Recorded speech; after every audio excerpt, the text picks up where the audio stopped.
Ladies and gentlemen, hear me clearly today. Your life is not random and your pain is not wasted. I came to tell somebody that something big is coming.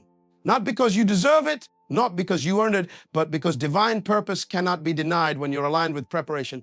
Clap sound rises, music dips under voice. There is a miracle heading your way that will not only shift your situation, but it will confirm that the waiting, the tears, the confusion all had purpose. Let me say it again. What you're dealing with right now is not punishment, it's placement. You are being positioned for a breakthrough that no man, no enemy, no system can block. Your situation is not the end. It's the setup. Your situation is not the end. It's the setup. You see, the problem most people face is that they confuse delay with denial. Just because something hasn't happened yet doesn't mean it will never happen. The pain you feel today, the confusion you're sitting in, the uncertainty that's weighing down your chest, it's not the final, it's the foundation. Your trial is not a tomb, it's training. Think about a construction site. Before a building can rise, the ground must be dug deep. The deeper the foundation, the higher the structure. That hole in the ground might look like destruction to a passerby, but to the architect, that's destiny in progress. And that's what's happening in your life right now. The depth of your struggle is directly tied to the height of your future. Don't let the noise of the dirt fool you. You're not being buried, you're being built. Life has a way of making us believe that discomfort means defeat. But discomfort is a signal, not a sentence. It's a sign that something is shifting. When you're in the gym and your muscles start to burn, that's not the time to quit. That's the signal that growth is happening. The shaking is proof that strength is being formed. In the same way, the discomfort in your life, the long nights, the betrayal, the closed doors, they're not endings, they're divine cues that something is under construction. Remember Joseph, not by name, but by principle. He was misunderstood, lied on, thrown to a pit, imprisoned. From the outside, it looked like failure after failure. But every step, the pit, the prison, the pain, was actually a setup for the palace. Sometimes life will humble you, break you, confuse you, all to prepare you. Your palace moment is being paved by your pit experience. You can't step into leadership until you've been through loss. You can't manage favor until you've handled frustration. Have you ever tried to open a tightly sealed jar? You twist, you strain, you get frustrated, and then someone else comes along, gives it one small twist, and it pops open. It wasn't that they were stronger, it's that your struggle set it up for the release. That's how life works. The effort you're putting in now, the tears you cry alone, the jobs you applied for and didn't get, the people you loved who didn't love you back, all of it is twisting something open in the spirit. And just when it feels like got nothing left, the cap will pop, the opportunity will break, the door will open, and it will look like it happened suddenly.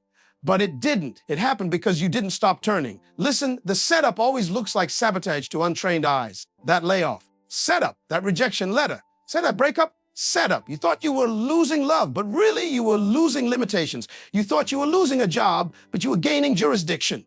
What felt like a setback was simply God's way of clearing the space for something better. Let me talk to someone who's been hidden. You've been serving, showing up, giving your all, and yet you feel unseen, unheard, overlooked. Let me remind you, seeds grow in darkness. No one sees the roots breaking through the soil. No one applauds the process. But without that hidden phase, the plant can't bear fruit.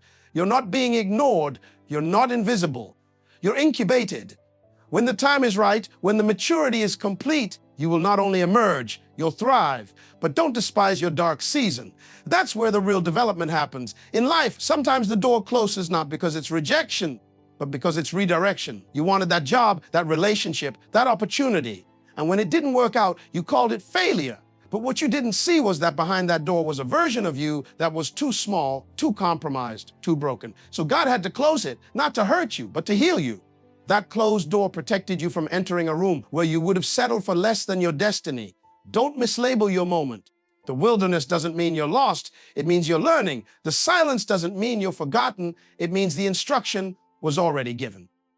You don't need another sign. You need faith. You don't need proof. You need preparation. Life may be loud with uncertainty, but your soul must be loud with belief. You're not waiting on God to move. He's waiting on you to see that where you are right now is part of the plan. Some of the best things in your life will come wrapped in the worst seasons. A diamond doesn't start shiny. It's pressed, cut, scraped, and shaped. That pressure you feel right now is not punishment. It's polish. Your shine is coming, but first the shaping must take place. You're being carved into the version of yourself that can carry what you've been praying for. So when you look at your current situation, don't say, this is the end. Say, this is the beginning of something greater than I've ever imagined, because everything in your life right now, the good, the bad, the delayed, the denied, it's not here to stop you. It's here to prepare you. You're not stuck. You're in setup mode. And if you can endure this part, the next level won't just bless you, it'll prove why the pain was necessary. Miracles are principles in disguise. Miracles are principles in disguise. That's the reason so many people miss them. They're looking for fireworks, for thunder from heaven, for something dramatic and unexplainable to happen, when in reality, most miracles come through patterns, discipline, alignment, and obedience. You're expecting the ocean to split, but God sends you instructions instead. You're waiting for someone to rescue you, but heaven hands you a seed and says, sow this, and you'll see harvest. We've been conditioned to think miracles are rare events that only happen to the super spiritual or the lucky. But in truth, miracles are bent into the fabric of divine law. Just like gravity, just like seed time and harvest, miracles happen when principles are obeyed. That's why they are disguised, because they don't come dressed in mystery. They come dressed in responsibility. They come clothed in work, in faith, in character. Let me give you a real life example. Imagine a single mother working 2 jobs, going to school at night, and still making time to pray, to plan, and to pour into her children. You look at her life and say, she's surviving. But let me tell you what's really happening. She's operating in a principle. She's sowing discipline. She's honoring order. She's staying committed. And 5 years later, when her business launches or her kids graduate with scholarships, people call it a miracle. But it's not magic, it's management, it's principle. She didn't wait for the miracle. She became the kind of person who could walk in one. You see, we don't attract what we want, we attract what we're prepared for. A miracle doesn't come to match your desire, it comes to meet your discipline. That's why some people pray for abundance but live in chaos, and abundance never finds them. They pray for open doors but won't organize their lives to walk through them. God doesn't violate his own order. He doesn't release what we're not ready to steward. A farmer never prays for crops without planting seeds. He doesn't shout at the soil. He doesn't fast for vegetables. He obeys the principle, sow, water, wait, harvest. That's how miracles happen. There's a principle underneath it. And the same is true in your life. That dream you have, it has a principle attached to it. That breakthrough you've been asking for, there's a behavior it's waiting for. Miracles aren't spontaneous to God, they're strategic. If your life is out of order, your miracle won't know where to land. You're asking for a relationship miracle, but haven't healed from the last emotional wound. You want financial overflow, but refuse to manage what's already in your hands. Principles are the preparation ground of the miraculous. You must build the environment before the blessing can dwell in it. Take your own home as an example. If someone tells you they're coming over in 30 minutes, what do? You start cleaning. You clear the clutter. You set the atmosphere. Why? Because you expect a guest. That's how you prepare for miracles. You clean up your thinking. You remove the distractions. You start living like the miracle is already on the calendar. You act like it's on its way. There was a man who prayed every day for a job. He was faithful, consistent, spiritual, but he never applied, never wrote a resume, never made a phone call. And after a year of praying, he got discouraged and said, I guess it wasn't meant to be. No, it was meant to be. But he confused principles for punishment. He thought prayer alone would do what participation was required for. Miracles are not replacements for responsibility. They are rewards for it. The most dangerous belief you can have is that miracles are random, because if they're random, you won't prepare for them. But if you understand that they are governed by divine law, that they respond to preparation, obedience, alignment, then you'll treat every day as sacred. You'll treat your choices like keys, and you'll treat your time like soil. Every act of obedience becomes a door. Every step in alignment becomes a bridge. Every sacrifice becomes a signal to heaven. And here's the truth. Miracles don't just happen to you, they happen through you. You become the miracle when you embrace the principle. When you forgive instead of holding a grudge, you set yourself up for peace to flow. When you tithe or give generously, you unlock the law of return. When you speak life instead of fear, you activate power. Every principle you live out becomes a seed, and every seed sound has a harvest assigned to it. Think about the caterpillar. It doesn't wake up one day as a butterfly by accident. It submits to process, it cocoons, it becomes uncomfortable, it stays still, and through the principle of transformation, hidden, silent, uncomfortable, a miracle occurs. But the miracle didn't come because it wanted wings. It came because it obeyed the stages. The cocoon looked like confinement, but it was construction. Many of you are in cocoons right now, not realizing your wings are being formed. You're mistaking the stillness for stagnation. You're looking for signs, but God is asking for structure. Because once the structure is ready, the miracle will be sustainable. And that's what God wants, not just to bless you, but to build you into someone who can carry the blessing without breaking under it. So don't despise the principle. Don't overlook the small steps. Don't ignore the whispers just because you want the thunder. The thunder comes when the atmosphere is ready. Your life is not missing miracles. It's just waiting for alignment. When you live the principle, the miracle is not a surprise, it's inevitable. Preparation attracts God's movement. Preparation attracts God's movement. It's not just a statement. It's a law in the realm of destiny. Nothing of lasting value falls into the lap of the unprepared. If you look around and see stagnation, closed doors, repeated cycles, don't just ask, why hasn't it happened yet? Ask, have I built the capacity to carry what I'm asking for? God never sends rain to a land with no seeds in the soil, because rain without seed is wasted, and God does not waste divine resources. Look at nature. A bird doesn't build a nest after laying its eggs. It builds first, it prepares. It gathers twigs, branches, and the right materials before the promise of life ever arrives. Why?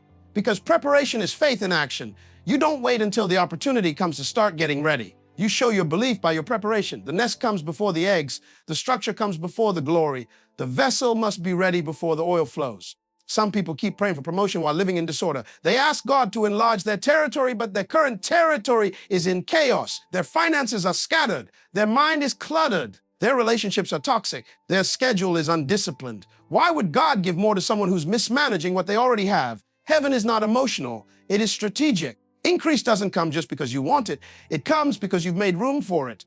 Wanting something is not proof you're ready. Being prepared is. Imagine someone begging to be poured into, holding a cracked and filthy cup. Even if you filled it, it would leak. Even if you filled it, it would contaminate the contents. That's how many people are in the spirit, asking for overflow, but refusing to heal, refusing to clean out, refusing to align. And God says, until you fix the cup, I can't pour what I want to give you. Think about how David prepared for battle. Before he stood in front of Goliath, he was in the fields killing lions and bears, in silence, with no applause, no audience, just sheep, sweat, and struggle. His preparation in the private place made him ready for the public stage. You want God to use you in front of the world, but how are you handling your lions in the dark? Are you faithful in the field? Are you sharpening your skills while nobody's watching? In daily life, it's like someone asking to lead a business, but they won't show up to work on time, or asking for a relationship, but they don't know how to be alone without falling apart. Preparation is not something you start when the door opens. It's what you do before the door exists. It's how you behave when no one's looking. It's how you study, how you steward, how you serve when you feel unseen. Preparation attracts movement because it creates a demand for supply. In economics, demand pulls supply into action. Spiritually, it's the same. God responds to your structure. When you prepare, you send a signal to heaven. I'm ready to manage more. I've built the container. I've made the adjustments. I've cleared out what no longer serves me. And heaven says, now I can move. Many people are addicted to prophecy, but allergic to preparation. They get excited when someone declares, your blessing is coming, but do nothing to align with it. A word is not a guarantee. It's a potential. Prophecy is permission to prepare. If someone told you your breakthrough was arriving in 30 days, how would you act? What would you change? What would you clean, release, or restructure? That urgency is what you should live with every day, because faith doesn't sit still. Faith builds. Faith organizes. Let me give you a real moment. A woman once said she'd been waiting on God for a husband for years. She fasted, prayed, declared, and went to every altar call. One day she heard a message about preparation and realized her home was in disarray. Her heart was full of bitterness from past relationships, and her habits were still rooted in singleness. So she started preparing. She healed, she organized, she adjusted her routine. 6 months later, she met someone who would later become her husband. Was it magic? No, it was alignment. When the student is ready, the teacher appears. When the vessel is ready, the oil flows. Think about this. Noah didn't build the ark during the storm. He built it in sunshine when others were laughing, when no rain was in sight. Why? Because preparation is not based on what you see. It's based on what you believe is coming. You can't wait for evidence to get ready. Faith is preparation without sight. Faith says, I will get my life in order, not because I feel something, but because I believe something is on the way. Your preparation is proof of your expectation. You can tell what someone believes by how they're building. If you say God is about to elevate you, but your character is still loose, your schedule undisciplined, and your mindset untrained, then elevation would crush you, not crown you. You don't prepare when the rain falls. You prepare before the clouds even form. God doesn't move because you cried. He moves because you're positioned. Tears are human. Preparation is kingdom. The kingdom responds to structure, responds to vision, order, discipline, diligence, stewardship. These aren't just behaviors, they're spiritual postures. They say, I'm not begging for a blessing, I'm building for one. So while others are waiting for things to happen, you must start creating space for it. Clean your space, clear your life, sharpen your skills, be excellent in what's already in your hands. When you do, you won't have to chase miracles. They'll find you, because miracles are always drawn to the soil of preparation. God works in the silence. God works in the silence. That's where the real transformation takes place. Not in the noise, not in the applause, not in the spotlight. It's in the quiet places, the hidden corners, the seasons where it feels like nothing is happening. Those are the moments that shape you. The most powerful moves of God are often invisible at first. You think he's ignoring you, but he's actually constructing something within you. Silence is not absence, it's strategy. Silence is not punishment, it's preparation. Think about how seeds grow. You don't hear the soil screaming when a root breaks through. You don't hear a shout when the shoot pushes upward. Growth doesn't announce itself with fireworks, it just happens silently, deeply, consistently. And that's how God works in you. You're looking for signs and wonders, but God is working beneath the surface, adjusting your attitude, strengthening your character, exposing false identities, healing broken patterns. He's not ignoring you. He's forming you. That's why some of your deepest struggles happen in the silence. Because when God is most quiet, he's often most active. Silence is not a void, it's a vessel. It's the sacred space where your faith is tested and your endurance is stretched. Anybody can believe when the breakthrough is loud. But it takes a different kind of strength to believe when there's no evidence, when the doors aren't opening, when the prayers seem unanswered, when you wake up every day to the same cycle, the same questions, the same wilderness, and yet you still keep going. Have you ever gone through a season where you felt like heaven was closed, where your prayers bounced off the ceiling, where you showed up for life, but it felt like life didn't show up for you? That's the silence I'm talking about. But that silence is not rejection, it's reflection. God is showing you yourself. He's not just changing your circumstances, he's changing your capacity. Imagine a sculptor working on a masterpiece. From the outside, it looks like nothing is happening, just slow, calculated chipping at a block of stone. But what's really happening is that the sculptor is revealing what was always inside. That's what God does in your silent seasons. He chips away what doesn't belong, not to hurt you, but to reveal the greatness that's been hidden under layers of fear, insecurity, and false identity. The silence is not wasted time. It's a creative space. In your everyday life, look at how some of the most important breakthroughs come quietly. A person works years on their craft in silence while the world ignores them. Then suddenly they're discovered. But it wasn't sudden, it was silent. Or take the mother who sacrifices every day, waking early, cooking, cleaning, guiding, praying, with no praise, no applause. But one day her children rise and call her blessed. It wasn't magic, it was faithfulness in silence. You see, when God is silent, he's often trusting you with responsibility. He's saying, I've already spoken, now walk in it. Silence is where maturity is born, because real maturity doesn't need constant confirmation. It obeys without explanation. It stands when there's no echo. It believes without a sign. That's the kind of faith that shakes heaven. Not just the faith that celebrates the miracle, but the faith that survives the silence. There are seasons when God hides you, not to punish you, but to protect and perfect you. Just like a baby is hidden in the womb before it enters the world, you too must be hidden while you are being formed. Exposure too soon will kill potential. So when God pulls you into a quiet season, it's not because he's forgotten you, it's because he's fortifying you. He's developing your roots, not just your branches. Because if the root is not strong, the fruit will not last. In the silence, God will separate you from people, from patterns, from comfort zones. Because elevation requires isolation, and isolation is often wrapped in silence. You're not being punished, you're being positioned. It's like training in the dark. You don't see results immediately, but every rep, every moment of discipline, every internal shift, it's all accumulating. So when the moment comes, you don't just arrive, you're ready. Sometimes the silence is a test, not a test of information, but a test of intention. Will you keep showing up when nothing is changing? Will you still sow when you see no harvest? Will you still pray when the heavens seem closed? That's when your faith becomes authentic. Not when you shout in victory, but when you whisper in weariness and still say, I trust you. Let me tell you what's dangerous. Judging your future based on your feelings in the silence. Feelings lie. Silence doesn't mean denial. Delay doesn't mean disapproval. Sometimes God hides the next chapter not because you're off track, but because the next thing he's doing is so big, so sacred, so strategic, it must be protected from noise, from pride, from sabotage. He's working, but he's not announcing it. You want fireworks, but he's focused on foundation. You're asking for a platform, but he's building your private life. And while others are racing ahead, shouting about their blessings, you're wondering, what about me? But what you don't see is that while they're chasing noise, you're gaining depth. You're learning to walk with God when it's quiet. You're discovering how to lead yourself, how to be still, how to listen, how to trust.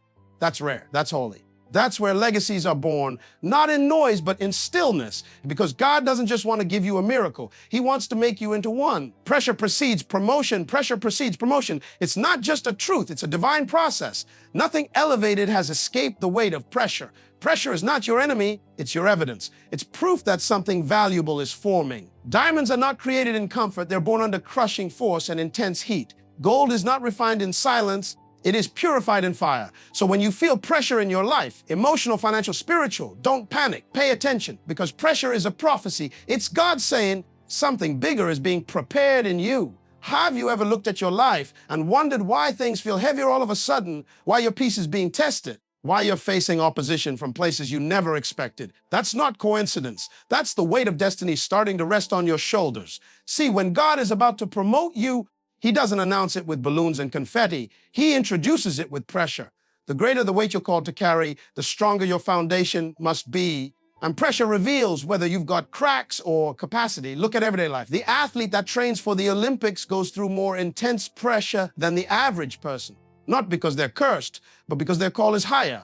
Their routine is tighter. Their pain threshold is greater. Their margin for error is smaller. That's the price of greatness. Everyone sees the medal on the podium, but they don't see the 5 a.m. training, the injuries, the sacrifices, the missed birthdays, the mental battles. That's what pressure looks like when promotion is near. In your spiritual life, the same law applies. You may feel like everything is pressing you at once. Work is draining you. Relationships are shifting, your body feels tired, and your mind won't rest. But what if all that pressure is not to crush you, but to carve you? What if the resistance is not a sign to retreat, but a signal to rise? God uses pressure like a sculptor uses tools, not to destroy, but to define. He applies it precisely, purposefully, and only where it's needed. Sometimes pressure will come in the form of delay. You've prayed, fasted, planned, and still no movement. That pressure stretches your patience. It purifies your motives. It crushes the pride that says, I should have this by now, and replaces it with humility that says, I'll wait until I'm ready, because God is not just preparing your blessing. He's preparing you for it. You don't get to promotion without going through the pressure room. You can't carry oil until you've been pressed like the olive. Think about a balloon. The only way it rises is by pressure, air forced into it until it expands. But the expansion has to be controlled. Too much too fast and it bursts. Not enough and it never lifts. That's how God handles you. He applies pressure to grow you, to push you out of small thinking, small habits, and small surroundings, but He knows exactly how much you can handle. That's why some of the things you think are unfair are actually God being protective. He knows your limits better than you do. But look at the butterfly. Before it ever flies, it has to fight its way out of the cocoon. That struggle is pressure, and it's necessary. Because if you help it out too soon, if you remove the pressure, its wings will be underdeveloped. It will never fly. The fight is what makes the wings strong. That's why God doesn't remove certain struggles. You're thinking, Lord, take it away. But He's saying, no, I'm giving you wings.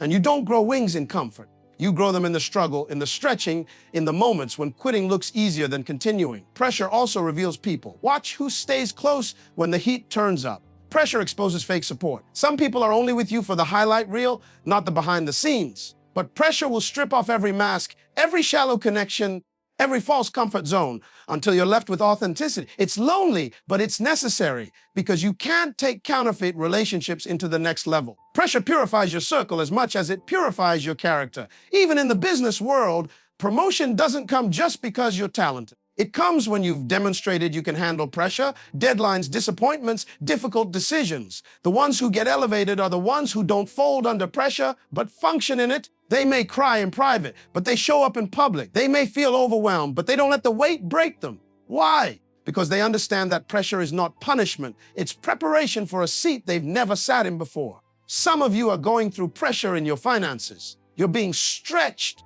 Every dollar counts. Every unexpected bill feels like a gut punch. But what if this season is not about lack? It's about learning stewardship. What if God is teaching you how to multiply what's in your hand so that when the overflow comes, you don't waste it like before?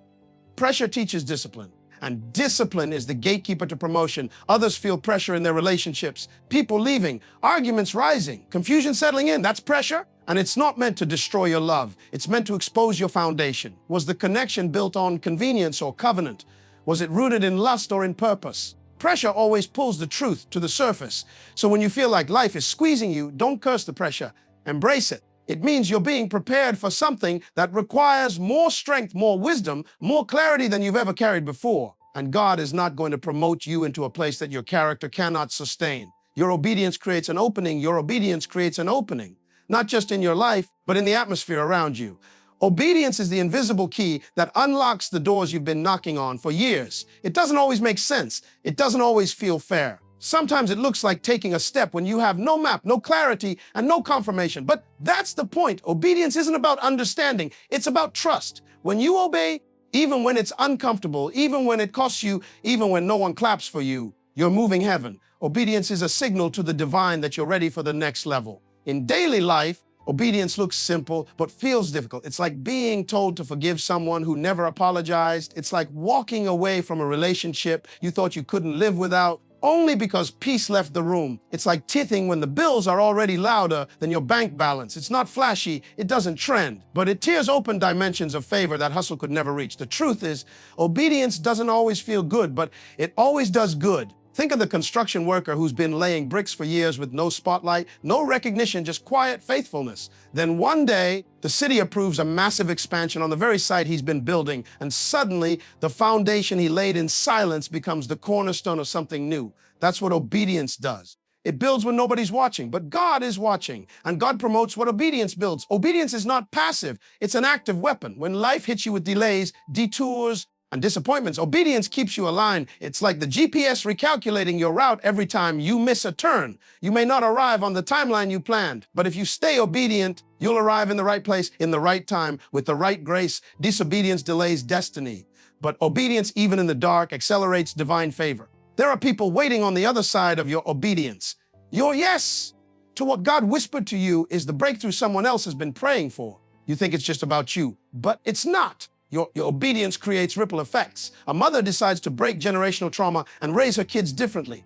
That's obedience. A young entrepreneur starts a business on integrity instead of greed. That's obedience. A leader walks away from a corrupt system even though it costs him everything. That's obedience. And every time it opens a portal for new possibilities to enter the world. Obedience is tested when there's no applause, when your only reward is knowing you did the right thing. That's the kind of obedience that unlocks miracles, not just the ones in public, but the ones in private, the healing in your mind, the restoration in your identity, the peace that passes understanding.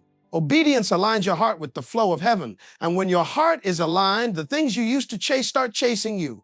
Have you ever had to obey when it felt like betrayal, like walking away from an opportunity everyone else would kill for? But deep down, you know, this is not for me. That kind of obedience will stretch you. It'll make people question you. But obedience is not about explanation, it's about elevation. You don't owe people a reason when you've got revelation. You don't need everyone to understand when God has already instructed. In relationships, obedience might mean letting go of someone you love because you finally realize you've been shrinking to stay. It might mean choosing solitude over compromise. It might mean being the one who breaks silence to speak truth, even when your voice trembles. That's obedience. It's not loud, but it's lethal to limitations. It may look like loss, but it's really leverage, because when you obey, God compensates. Some of the biggest blessings in your life won't come from your brilliance. They'll come from your obedience. You'll look back and realize that decision didn't make sense on paper, but it opened everything.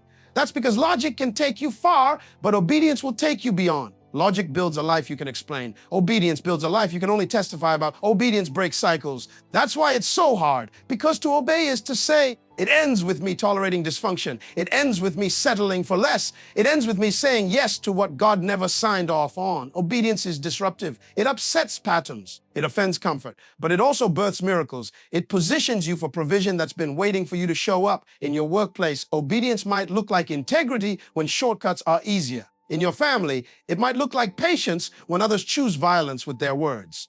In your purpose, it might look like serving when you'd rather shine. And every time you choose obedience, you're sowing a seed, not just for what you'll receive, but for who you're becoming. Because the real reward of obedience is not just in what it brings to you, it's in what it builds in you. Your obedience is louder than your voice. It speaks for you in rooms you haven't entered yet. It makes space for you where talent can't take you. It carries weight in the spirit even when your resume is empty. And the beauty is, you don't have to feel strong to obey. You just have to be willing. Willing to trust, willing to move, willing to let go, willing to start again. Because when you move in obedience, heaven moves with you every single time.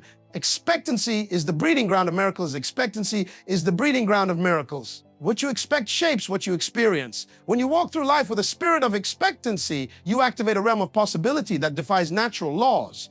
You don't wait for things to happen. You pull them into reality through faith, infused anticipation. You can't receive what you don't believe. Life responds to what you expect, not just what you wish for. Wishing is passive. Expectancy is powerful. It's the posture of someone who knows something is coming, even if nothing looks like it right now. You see, when a woman is pregnant, she's not just carrying a baby, she's carrying expectancy. She prepares a room before the child arrives. She buys clothes the baby hasn't worn. She changes her diet, her schedule, her lifestyle, all because she's expecting. She doesn't need to see the baby to know it's coming. Her body is reacting to what her spirit already believes.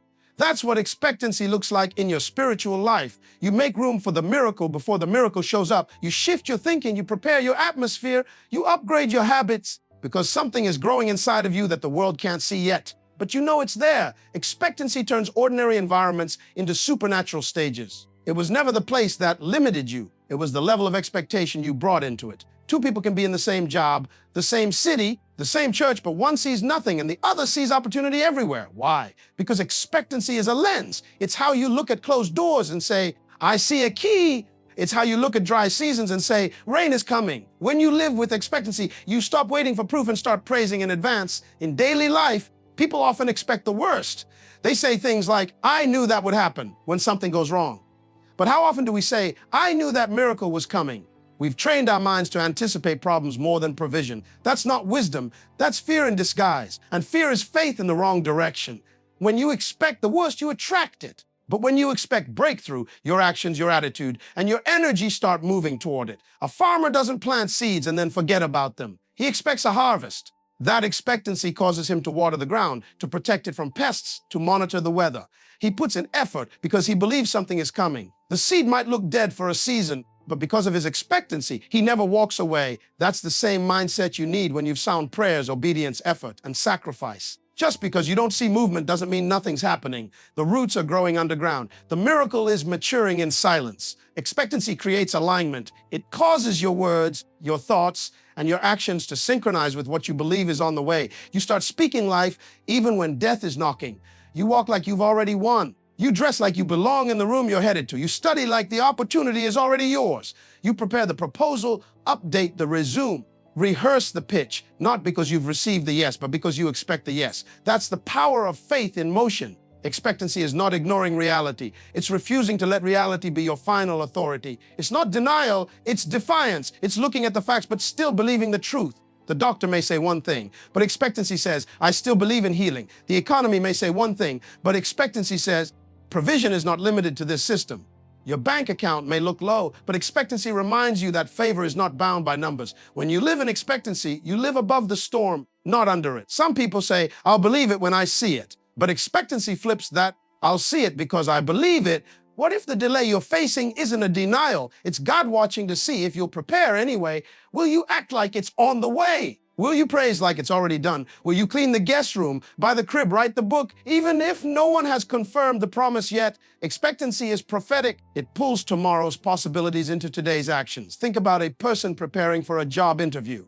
They expect to get it, so they research the company, rehearse their answers, pick the right outfit, and arrive early. That expectancy doesn't guarantee the result, but it shapes the experience. The same is true spiritually. When you expect God to move, you become a magnet for movement. You start seeing signs where others see silence. You recognize doors others walk past, because your eyes have been trained to look beyond the visible and trust what's coming. Expectancy is not loud, but it is forceful. It doesn't need hype, but it carries weight. It's the quiet confidence that says, I don't need to chase what's mine. What's mine is coming. It's not passive waiting. It's intentional readiness. Expectancy gets you out of bed when depression wants to keep you there. It makes you show up early, stay late, and give your best because you know you're not just working, you're positioning. Expectancy is not about forcing outcomes. It's about aligning with outcomes that have already been spoken over your life. Even in relationships, expectancy matters. If you expect betrayal, you'll sabotage connection. If you expect drama, you'll attract it. But if you expect peace, loyalty, and honor, you'll start making decisions that invite those qualities in. You'll stop settling for dysfunction and start setting standards that match your expectation. You'll stop reacting to pain and start responding from purpose. Expectancy transforms waiting from a burden into a process. When you're expecting, waiting doesn't feel like wasting. It feels like preparing. You don't despise the in-between. You maximize it because you know that what's coming is greater than what's been, and you refuse to show up to your miracle unprepared. Expectancy says, I'm not just hoping. I'm getting ready. You've waited. You've believed. You've stood when it felt like the wind would break you. You've walked through seasons where the silence was louder than the promise. But I came to tell you, this isn't the end of your story. This is the moment where heaven begins to align with your faith. Something big is not just coming, it's already on the way. And when it shows up, it will make sense why it took so long, why it was so hard, and why the enemy tried to break you before you got here. Because what's coming is going to shake every room you walk into. You're not stepping into just another chapter. You're stepping into the fulfillment of what eyes haven't seen and ears haven't heard. You're about to experience the kind of breakthrough that makes people whisper your name in rooms you've never walked into. The kind of favor that makes no sense to the people who saw you in the struggle. The kind of restoration that makes your past look like it never even happened. And when it comes, you'll realize that the delay wasn't a punishment, it was protection. You weren't being denied, you were being developed. Sometimes God hides you so he can heal you. Sometimes he holds you back so he can build you up, because what he has prepared for you requires a stronger version of you. So don't you dare quit now. Don't let your emotions rob you of your elevation. Champions are not those who never feel weak. They're the ones who get up even when their knees are shaking. You don't have to feel strong to be strong. You just have to decide that quitting is not on the table. You've survived too much, grown too deep, and come too far to give up now. This storm did not come to drown you. It came to train you. You were never meant to break. You were meant to rise. Your miracle is not waiting on more perfection. It's waiting on your persistence. The ones who win are not always the most gifted. They're the most consistent. You don't need more applause, more validation, or more approval. You need to keep showing up, keep knocking, keep preparing. Don't tell God how big your mountain is. Tell the mountain how big your God is. Remind your fear who you belong to. Remind your doubt who called you. And when life tries to shrink you, stand up tall and declare, I was born for this. Your season of being overlooked is over. You've cried in silence. You've served without credit. You've believed when it would have been easier to just walk away. But God keeps the receipts. Nothing you did in faith was wasted. Every tear was a seed. Every rejection was a redirection. Every no was setting you up for a better yes. And when the miracle breaks open, you'll understand what tried to bury you actually planted you. Let the haters talk. Let the doubters laugh. Let the world think you're crazy for believing in something you can't see. Because one day soon they'll see what you saw in faith. They'll witness the manifestation of what you spoke when there was no evidence. And the same people who walked away will be the ones asking how you made it. But you'll know it wasn't luck. It wasn't coincidence. It was the hand of God moving in the background, working all things together for your good. So rise with power, speak with boldness, dream like it's already yours. Walk like your name is written on the next open door. Act like the stage is already set. Don't wait to feel it. Decide it. Decide to be unshakable. Decide to be unmovable. Decide that this is your moment, because miracles don't come to the passive. They come to the prepared. And you are prepared. You are positioned. You are ready. This is not just motivation. This is confirmation. You're not hearing this by accident. You're hearing this because heaven is making an announcement over your life. Something big is about to break through. So take a breath. Lift your head, square your shoulders, and declare to the world, I'm not waiting for permission. My miracle is already in motion. Because when faith speaks, mountains move. When faith acts, miracle is manifest. And when faith expects, nothing is impossible.